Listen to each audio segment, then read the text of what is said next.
Bom dia, alunos! Mais uma aulinha da gente, claro, aulinha aí no bom sentido e não no sentido da ironia. Hoje trabalharemos a respeito do classicismo em Portugal. E qual foi o marco do classicismo em Portugal? Camões. Esse nome é tão marcante que não tem como pensar em classicismo sem a presença ativa de Camões entre os séculos XV e XVI. Na página do livro de vocês, 126, até a página 128, veremos a questão da épica em Camões e, além da épica, a lírica. A épica em Camões é algo bem significativo porque conta a história das aventuras de Portugal no que se refere às grandes descobertas das grandes navegações, isso no que se refere a Vasco da Gama, e na poesia lírica Camões é bem conhecido mundialmente e até mesmo aqui no Brasil pelos seus sonetos. Lembrando que os sonetos de Camões geralmente possuem redondilha maior, certo? De 7 sílabas. Então, cada verso será medido por 7 sílabas e o soneto será marcado por 2 estrofes com 4 versos e mais 2 estrofes com 3 versos. Vamos dar uma estudada, uma lida na página 126. Começaremos com essa leitura. Camões. A lírica e a épica de Camões foram as principais expressões do classicismo em Portugal. Além do poema épico, os Lusíadas, e de poemas líricos como sonetos, eclogas, odes, elegias e oitavas. Essas subclassificações são pequenos poemas que não são sonetos, mas têm também suas importâncias no que se refere à escrita de Camões. Além desses poemas, desses sonetos, Camões também produziu peças teatrais inspiradas nas obras de Gil Vicente, que ainda tem uma grande influência no Renascimento, no classicismo e nos moldes da antiguidade greco-romana. Entre outros representantes temos Sá de Miranda na poesia, Fernão Mendes Pinto na prosa com a crônica de viagem Peregrinação e Antônio Ferreira no teatro com a tragédia Castro. A épica. No capítulo 1, por meio do estudo de um trecho do canto 5 de Os Lusíadas.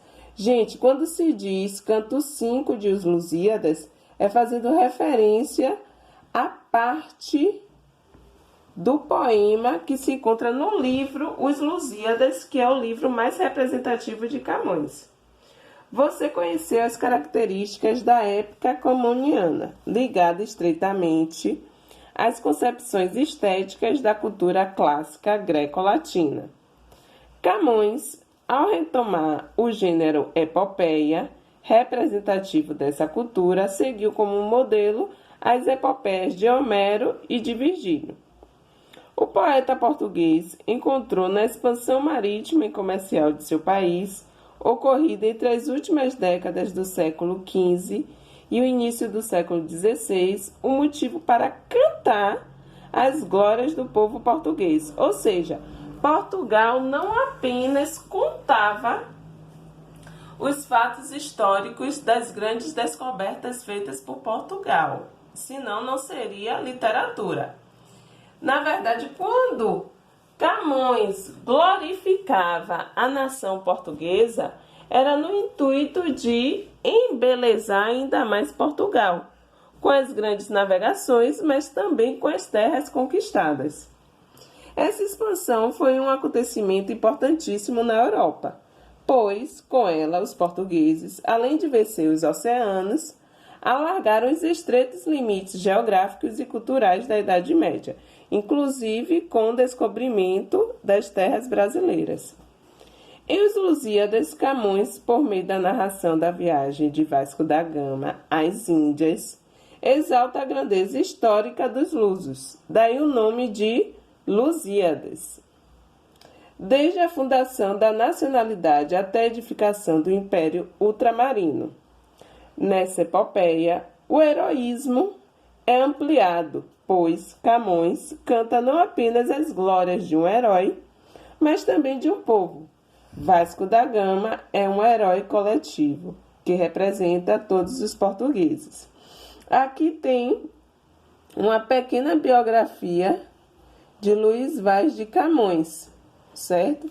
Camões, como vocês veem aí no livro, página 126, quase perto do rodapé, era um caolho. Não era tão bonitinho, mas tinha sua representatividade, óbvio, no talento mais primoroso dele, que era a intelectualidade. Supõe-se que Camões nasceu por volta de 1524 em Lisboa, em uma família fidalga empobrecida, e que morreu na miséria em 1580, ano em que Portugal passou para o domínio castelhano.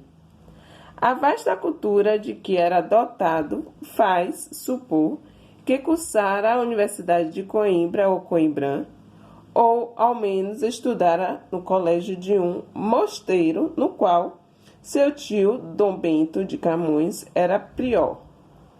Conhecia profundamente a ciência de seu tempo e, em especial, obras de escritores clássicos, gregos e latinos, e modernos, italianos e castelhanos. Camões lutou por seu país contra os mouros no norte da África, onde perdeu um olho. De volta a Lisboa, passou a ter uma vida de boemia, que o levou à prisão e ao exílio em 1553 a 1570. Nesse período, viveu na Índia e na China. Ao retornar a Lisboa, publicou em 1572 Os Lusíadas, obra-prima que se constitui na principal expressão da literatura portuguesa no Renascimento, e na qual se conciliam a rica experiência de viagens e a vasta cultura do poeta. Na página 127, temos a estrutura de Os Lusíadas, como eu já tinha comentado antes, que os cantos são partes, na verdade, de como se divide o livro, a obra em si, com as aventuras e conquistas de Portugal. Então existiu, ou melhor, existe ainda, porque o livro foi um marco e ainda continua em memória. Proposição, invocação, dedicatória, narração e epílogo. Cada parte dessa vai dar um sentido às estrofes do canto 1. O poeta apresenta o que vai cantar. Eu canto o ilustre peito lusitano. Invocação, que é chamamento. Das estrofes 4 e 5 do canto 1. O poeta pede às ninfas do rio Tejo, que são as deusas, as Tágides, inspiração para fazer o poema. As Tágides aí, nesse caso, são as ninfas, ou seja, as deusas em que, segundo Camões, são invocadas para que pudesse ocorrer a inspiração do fazer poético. Depois, a dedicatória. A dedicação é feita do poeta para o rei Dom Sebastião, certo? A narração, que são as aventuras em si de Portugal, que começa na estrofe 19 do canto 1 e irá até a estrofe 144 do canto 10. E a epílogo, que é a parte em que Camões encerra o poema, lamentando a pátria que está metida no gosto da cobiça e na rudeza, e exortando o rei Dom Sebastião a novas conquistas. Logo abaixo, gente, tem um mapa indicando o caminho que Portugal fez diante das descobertas pelo mar afora, certo? E representa aqui cada país, cada cantinho descoberto, um canto. Ilha dos Amores, canto 9 e 10. Canto 5, ó, já em direção ao Brasil. Aí complementa com Cabo Verde, Moçambique, África, dentre outros caminhos que Portugal ou mesmo Vasco da Gama percorreu, certo? Na página 128, a lírica. A lírica, ela é bem mais ilustrativa que necessariamente a epopeia.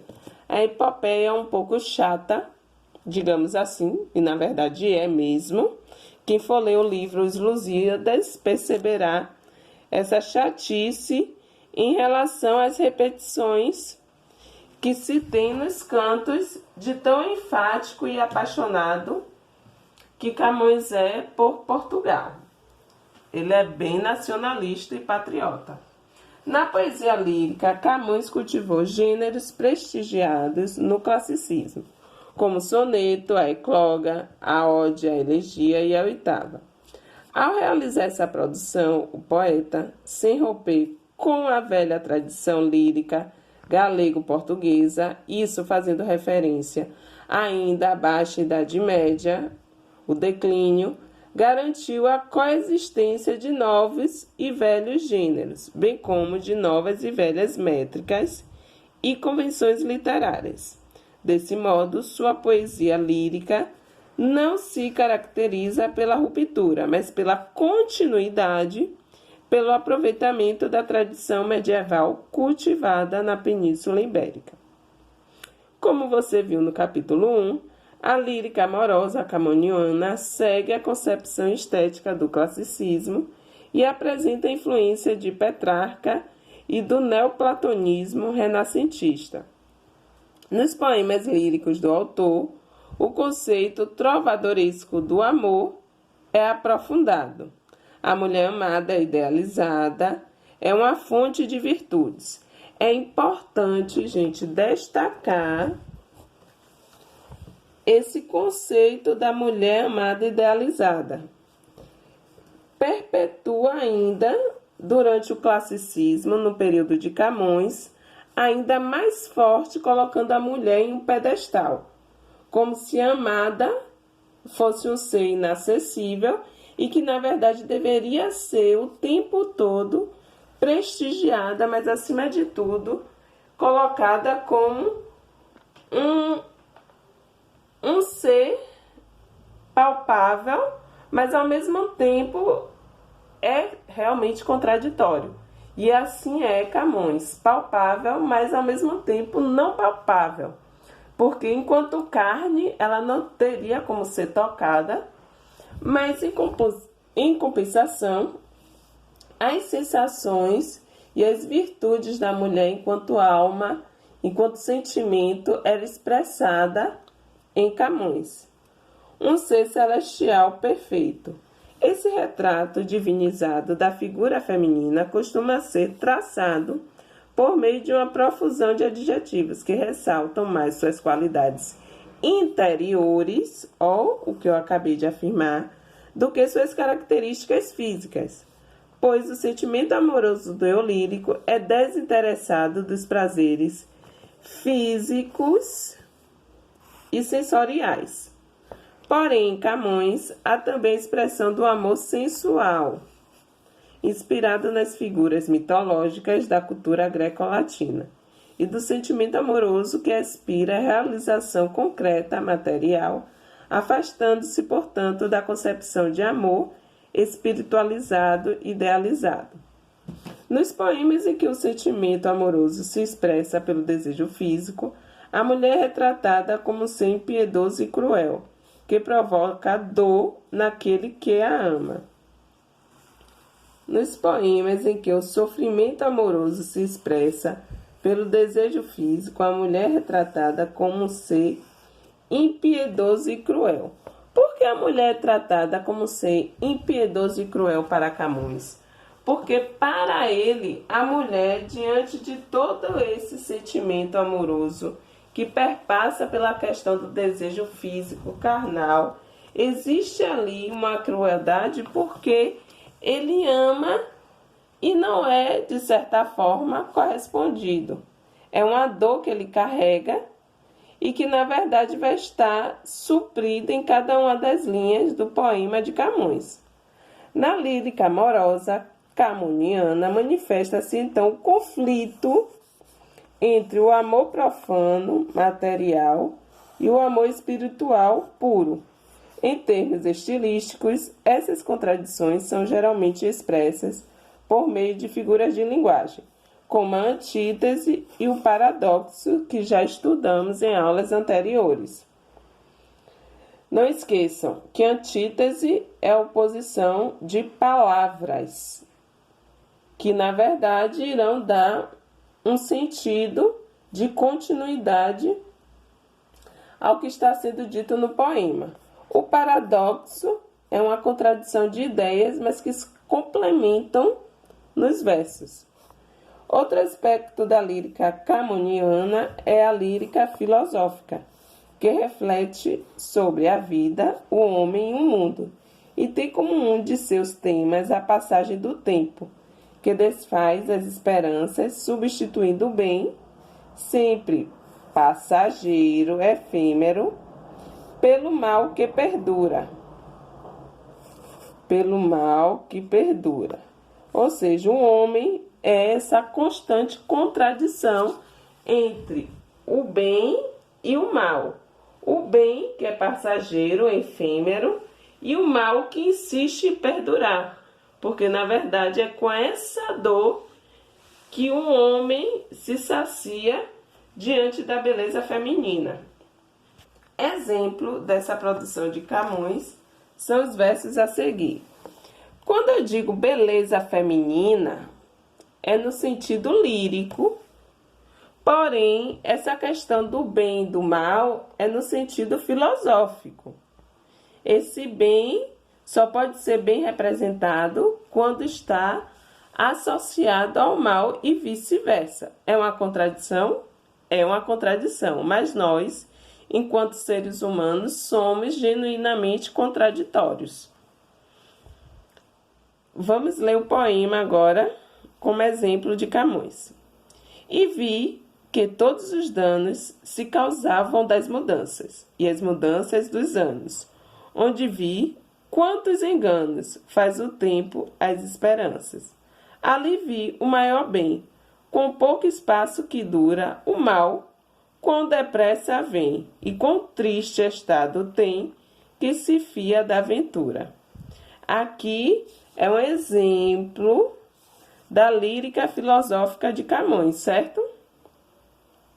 Aqui terminamos com o classicismo em Portugal e logo após vocês farão os exercícios da página 130 e 131, da primeira questão até a 10ª questão. Tudo bem?